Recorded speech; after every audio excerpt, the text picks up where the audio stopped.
वाणी है गोस्वामी तुलसीदास जी की।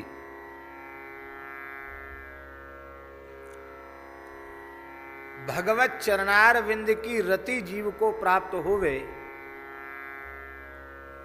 यही उसके जीवन की सर्वोच्च उपलब्धि है। क्योंकि पुरुषार्थ चतुष्टय धर्म अर्थ काम मोक्ष, ये जो पुरुषार्थ चतुष्टय है, इस पुरुषार्थ चतुष्टय का भी चरम चरम फल पंचम पुरुषार्थ भगवत प्रेम ही है। इसलिए प्रेम मूर्ति भरतलाल जी महाराज ने कहा, अर्थ न धर्म न काम रुचि गति न चहु निर्वाण, जन्म जन्म रति राम पद यह वरदान न आन। भगवद रति, अनपायनी रति, प्रतिक्षण वर्धमान रति, जो प्रतिपल प्रतिक्षण बढ़े, ऐसी प्रीति, ऐसी भक्ति, ऐसी रति।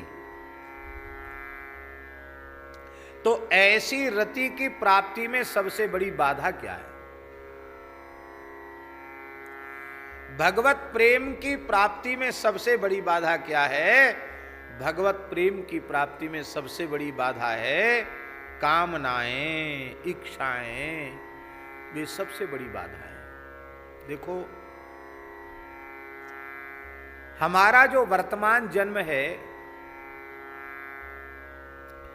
यह हमारी कामनाओं का परिणाम है, यह हमारी इच्छाओं का परिणाम है।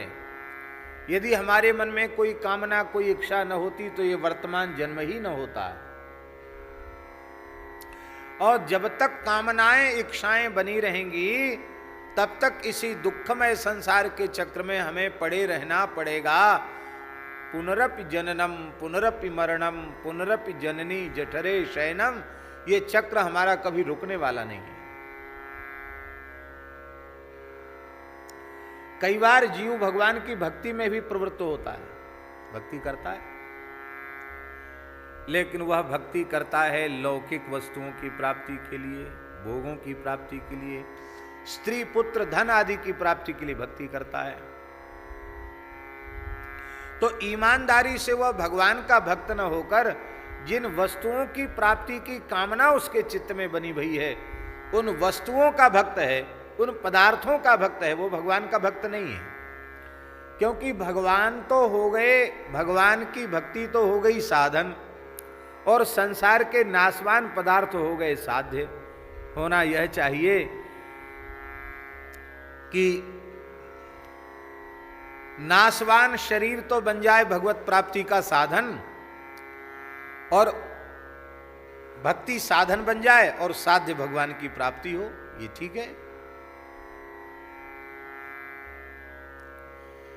लेकिन देखो तो सही हमारी मूर्खता है। बुद्धिमानी ये थी कि अविनाशी की प्राप्ति विनाशी शरीर से हम करते, ये तो हमारी बुद्धिमानी थी। ऐसा बुद्धिमताम बुद्धि मनीषा च मनीषिणाम, इस विनाशी शरीर से हम अविनाशी को प्राप्त कर लें, ये तो हमारी हुई बुद्धिमानी। और अविनाशी की भक्ति करके हम विनाशी भोगों को प्राप्त करें, ये हुई हमारी महामूर्खता। निष्काम भक्ति, निष्काम प्रेम वस्तुतः वही भक्ति कहलाने के योग्य है, वही प्रेम कहलाने के योग्य है। मानो गोस्वामी जी महाराज ये संदेश दे रहे हैं कि न जाने कितने असंख्य जन्म हम जीवों के हो चुके हैं, पर हम अपनी कामनाओं का नाश नहीं कर पाए, कामनाओं की पूर्ति में ही लगे रह गए, और कामनाएं अब तक पूरी भी नहीं हुई।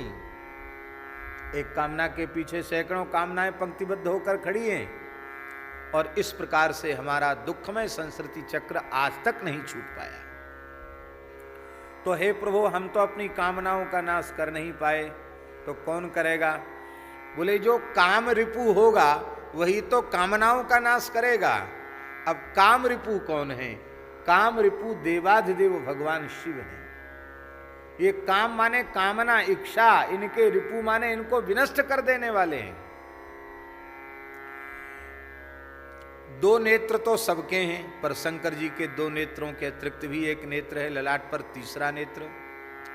उस विवेक रूपी ज्ञान विज्ञान रूपी तीसरी नेत्र से और ज्ञान की अग्नि भगवान शंकर जब प्रकट करते हैं तो काम ठहरता नहीं है। शिवजी की दृष्टि के समक्ष काम ठहरता नहीं है। मानस जी में लिखा है, तब शिवती सर नयन उघारा, चितवत काम भयऊ जरी छारा। शंकर जी ने जैसे ही तीसरा नेत्र खोला, काम जलकर भस्म हो गया। हे प्रभु, वही तीसरा नेत्र खोल दीजिए और श्री राम के निष्काम प्रेम में बाधक जितनी भी कामनाएं हैं, उन कामना रूपी काम को आप ही दग्ध कर दीजिए, आप ही जला दीजिए। ये प्रार्थना की जा रही है।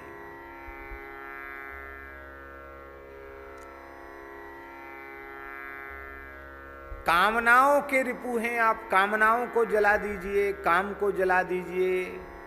ये बात गोस्वामी जी क्यों कह रहे हैं? क्योंकि वे इस सिद्धांत को मानने और जानने वाले हैं। कौन सा सिद्धांत? जहां काम तहां राम नहीं, जहां काम तहां राम नहीं, जहां राम तहां काम। तुलसी कबहू की रही सके, रवि रजनी इक ठाम। जहां काम है, कामना है, इच्छा है, वहां राम जी नहीं है।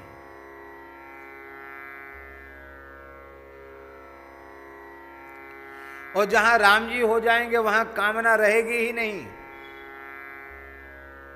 उर कछु प्रथम वासना रही, प्रभु पद प्रीति सरित सो बही। भगवान के दर्शन होते ही कामनाओं की गंदगी बह जाती है, कामना रहती नहीं। तो जहां काम तहां राम नहीं, जहां राम तहां काम। जहां राम जी वहां कामना की क्या आवश्यकता है? तुलसी कबहू की रही सके, रवि रजनी इक ठाम। सूर्य नारायण और रात्रि, ये दोनों एक साथ कभी भी नहीं रह सकते। त्रिकाल में भी सूर्य और रात्रि एक साथ नहीं रह सकते। इसलिए हे प्रभु, हमारी कामना रूप काम को जलाकर भस्म कर दीजिए। देखिए, श्रीमद् भगवद गीता में भगवान ने सबसे पहले अर्जुन को यह कहा कि ये काम ही क्रोध ही महान शत्रु है। काम एष क्रोध एष रजोगुण समुद्भव, महासनो महापापमा विध्येन में वैरिणम। इसी को तुम अपना वास्तविक शत्रु समझो। ये काम और क्रोध जिसकी उत्पत्ति रजोगुण से हुई है, और इसको तुम समाप्त कर दो। काम और क्रोध दोनों को समाप्त करने की बात गोस्वामी गीता में भगवान श्री कृष्ण ने कही है। लेकिन उसी प्रकरण में भगवान ने आगे चलकर काम को, क्रोध को छोड़ दिया और केवल एक काम को ले लिया।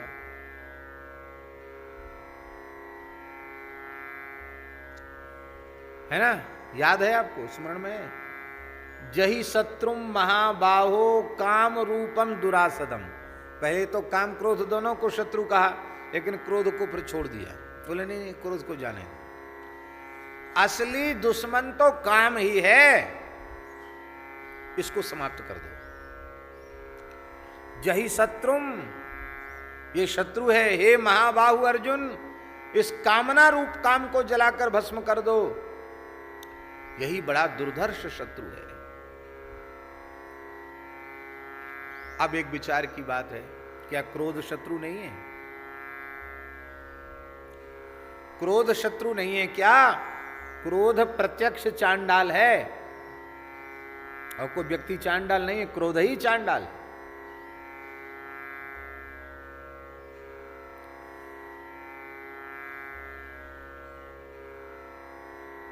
अब हम बहुत व्याख्यान करेंगे तो ये कथा कमती हो जाएगी।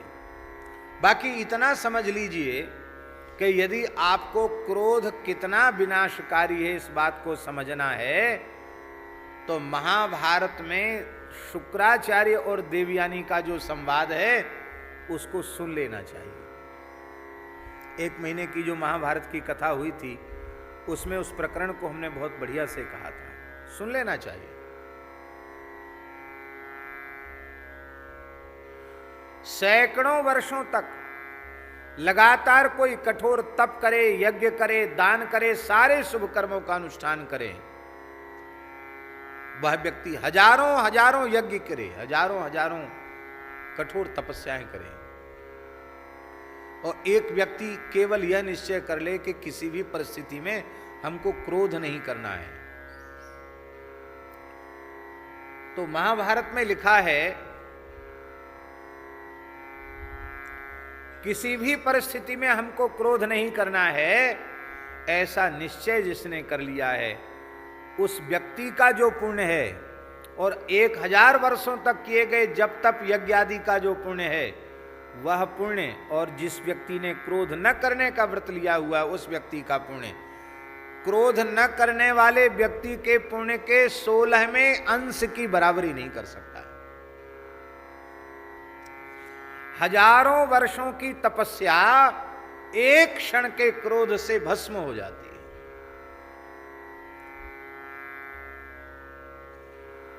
सब किए कराए पर चौका फेर देने वाला तत्व है क्रोध।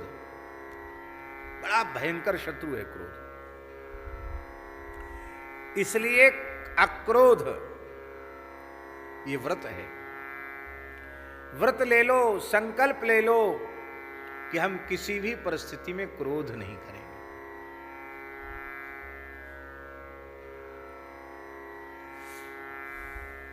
हाँ, आप में विवेक जागृत हो जाएगा, सामर्थ्य आ जाएगी, तो जरूरत पड़ने पर क्रोध का नाटक तो आप करेंगे, पर आप क्रोध नहीं करेंगे। आप क्रोध का नाटक करोगे तो आपके चित्त की शांति बिगड़ेगी नहीं,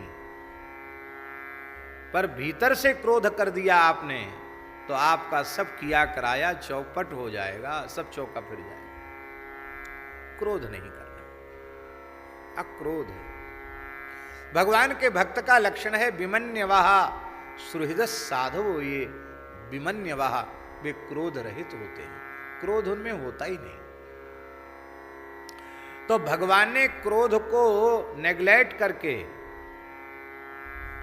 और केवल काम को ही प्रधान शत्रु के रूप में कह दिया। ऐसा क्यों? भैया ऐसा इसलिए क्योंकि भगवान ने सोचा शत्रु तो दोनों ही हैं, काम और क्रोध, लेकिन केवल काम पर नियंत्रण कर लोगे तो क्रोध तो पैदा होगा ही नहीं।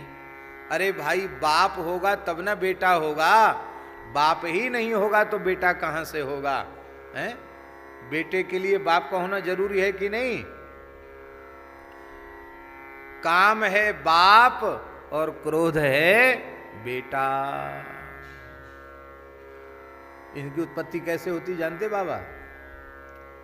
जब जीव भगवत चिंतन छोड़ करके संसार का चिंतन करने लग जाता है तो विषयान ध्यायतो पुंसः संगस्तेषु उपजायते।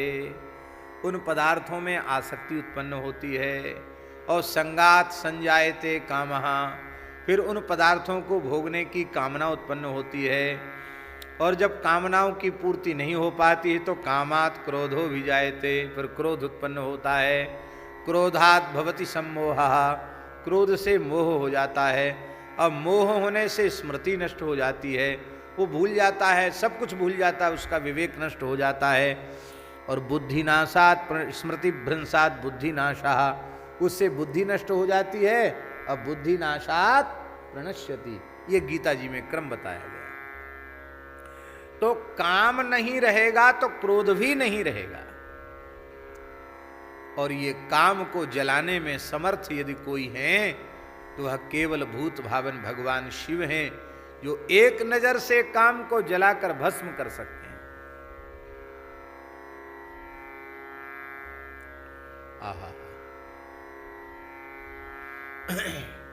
देखो बड़ी विचित्र बात है, काम को जलाकर भस्म भी करते हैं और फिर जब रति रोने लग जाती है तो द्रवित होकर आशीर्वाद भी दे देते हैं कि अब तुम्हारा पति अनंग होगा, बिना अंग के ही सब में व्याप्त होगा, क्योंकि काम कोई बुरी चीज नहीं है। काम बुरी चीज नहीं है। हाँ, काम बुरी चीज नहीं है। क्यों? काम ही न होता तो ये संसार ही नहीं होता। संसार बुरा है क्या? भगवान परम सुंदर हैं, परम कल्याण गुणगण निलय हैं। उन भगवान की कोई भी कृति असुंदर नहीं हो सकती है, बुरी नहीं हो सकती। इतने अच्छे भगवान बुरा संसार क्यों बनाएंगे? संसार बुरा नहीं है। भगवान के बनाए हुए इस सुंदर संसार में हमको रहना नहीं आया, हमको जीना नहीं आया, ये बुरी बात है।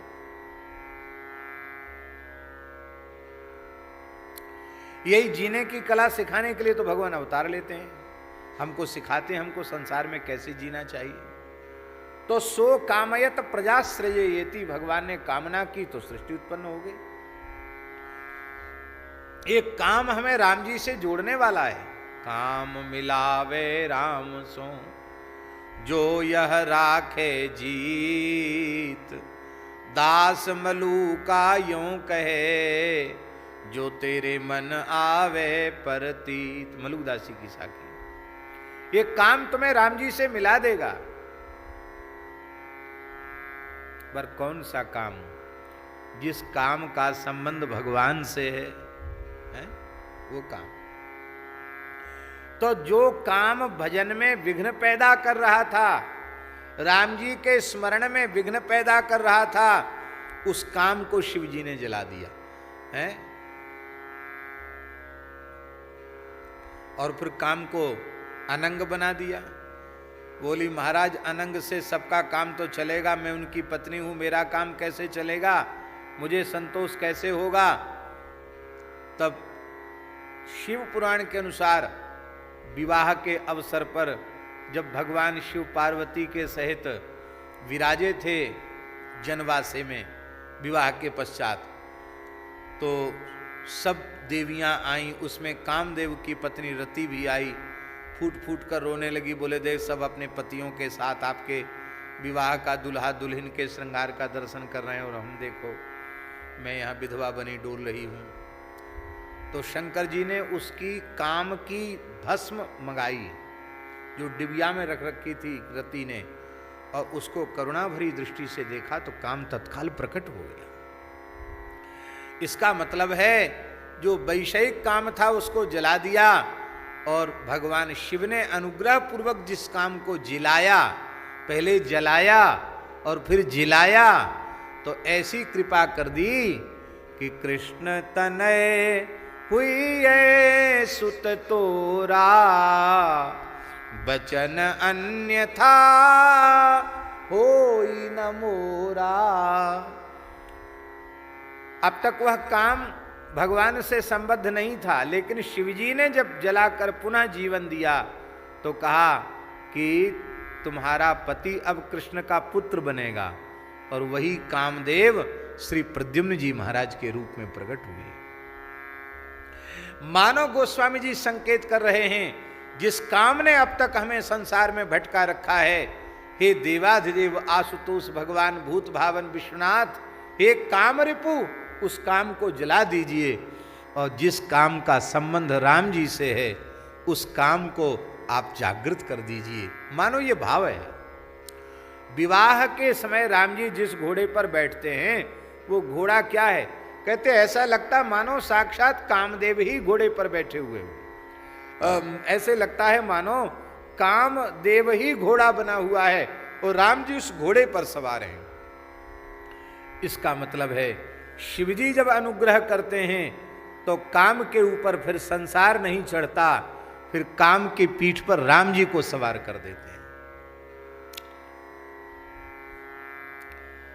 भैया जो काम राम जी से जुड़ा हुआ है वो काम हमें कृतार्थ करेगा, और जो काम माने कामना, इच्छा, भोगों से, विषयों से, संसार से जुड़ी हुई हैं, वो काम हमारा सर्वनाश करेगा। इसलिए भजन करने वाले साधक का कर्तव्य है कि कभी कोई कामना संसार की मन में आवे तो व्याकुल होकर रोकर ठाकुर जी से ही प्रार्थना करे, हे प्रभु, जैसे कोई अत्यंत वात्सल्यमय पिता माता अपनी संतान को विष से मिश्रित लड्डू नहीं खाने देगा, भले बच्चा हाथ में लड्डू पकड़ ले, वरबस छीन लेगा, ऐसी प्रभु ये कामनाएं आपसे विमुख कराने वाली हैं। आप कृपा करके हमको ये कामनाओं की पूर्ति कभी न कीजिए। आप तो केवल एक ही प्रार्थना है, अब प्रभु कृपा करहु यही भांति, सब तजी भजन करो दिन राति। और कोई कामना नहीं। जेहि जो निजन्मऊ कर्म बस तहाँ राम पद अनुरागियो, देहु भगति रघुपति अति पावनी, त्रिविध ताप भवदाप न सावनी। देखहि हम स्वरूप भरि लोचन, करहु कृपा प्रणतारति मोचन। और कोई कामना नहीं। हमारे ब्रज के महान रसिक अष्टछाप के महान भक्त कवि चतुर्भुज दास जी कहते हैं, यह अभिलाषा, अभिलाषा माने कामना, यह अभिलाषा मन रहे उर रहे, लगे न नैन निमेष, इकटक देखो भाम तो नटवर नागर वेश। गोवर्धन वासी सांवरे, तुम बिन रहियो न जाए। ब्रजराज लड़े ते लाडले, लाल तुम बिन रहियो न जाए। दर्शन को नैना तपे, बचन सुनन को कान, मिलिवे को हियरा तपे, जिए के जीवन प्राण। गोवर्धन वासी सांवरे, तुम बिन रहियो न जाए।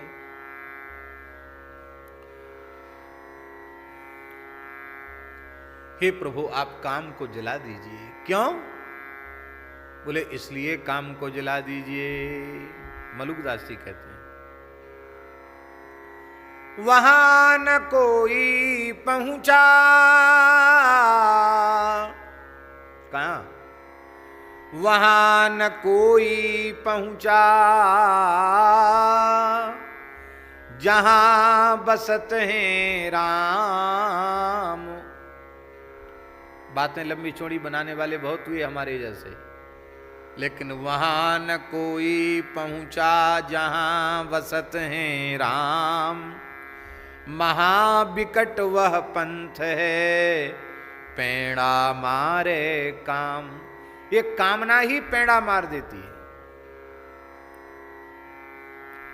तो गोस्वामी तुलसीदास जी ये कहना चाहते हैं कि राम चरण रति की प्राप्ति में बाधा है काम, कामना, इच्छा, और उस कामना को जलाने वाले और कोई दूसरे नहीं है। उस कामना को भस्म कर, कामना रूप काम को क्षण भर में जलाकर राख कर देने की सामर्थ्य यदि किसी में है तो हे भूत भावन विश्वनाथ आप में है। इसलिए देहु काम रिपु राम चरण रति, तुलसीदास कह कृपा निधान। इसलिए को जांचिए शंभु तज आन। शिव जी को छोड़कर हम किससे याचना करें, क्योंकि परम प्रेम की प्राप्ति तो इनकी कृपा के बिना होगी नहीं। क्योंकि प्रेम की प्राप्ति तब तक नहीं होगी जब तक कामना जलकर भस्म नहीं होगी, और कामना जलकर भस्म करने की सामर्थ्य तो काम को जलाकर भस्म करने की सामर्थ्य तो आप में ही है। प्रभु ये काम अब तक हमसे नहीं हो पाया, आप कृपा निधान हैं, आप हमारी भगवत प्राप्ति में बाधक जो काम है उस काम को आप जलाकर भस्म कर दीजिए, जिससे श्री राम चरण रति प्राप्त करके हम धन्य हो जाएं, कृतकृत्य हो जाएं।